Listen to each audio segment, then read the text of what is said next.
మన దగ్గర ఉండే అలవాటు ఏంటంటే ఫస్ట్ కస్టమర్ ఎప్పుడైతే వస్తాడో అప్పుడే ఫస్ట్ కోడికి వస్తాను అనమాట. ముందైతే కోసి పెట్టుకోను, చూసుకుంటే మొత్తం ఖాళీగానే ఉంటుంది. ఎందుకంటే ఇంకా ఫస్ట్ కస్టమర్ ఇంకా రాలేదు. అవునా? అబ్బా. అది కాక ఈరోజు సాటర్డే కాబట్టి డల్లే ఉంటుంది మామ. అందుకే కోళ్ళు కూడా చాలా తక్కువ తీసుకున్నా.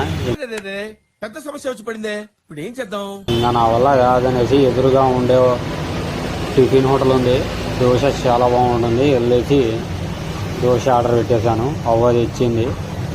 చూసారా దోశ ఎలా ఉందో? చూస్తేనే నోరు ఊడిపోతుంది కదా, చాలా బాగుంటుంది.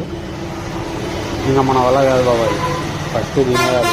వ్యాపారం ఏదో డల్గానే ఉండవుతుంది ఈరోజు. అయినా మనం స్టార్ట్ చేసినప్పటి నుండి కూడా పెద్దగా ఏం లేదనుకోండి, పికప్ ఎక్కుతుందేమో అన్నది ఒక చిన్న ఆశ. ఇంకా అయిపోయింది, టిఫిన్ చేసి వచ్చేసాను.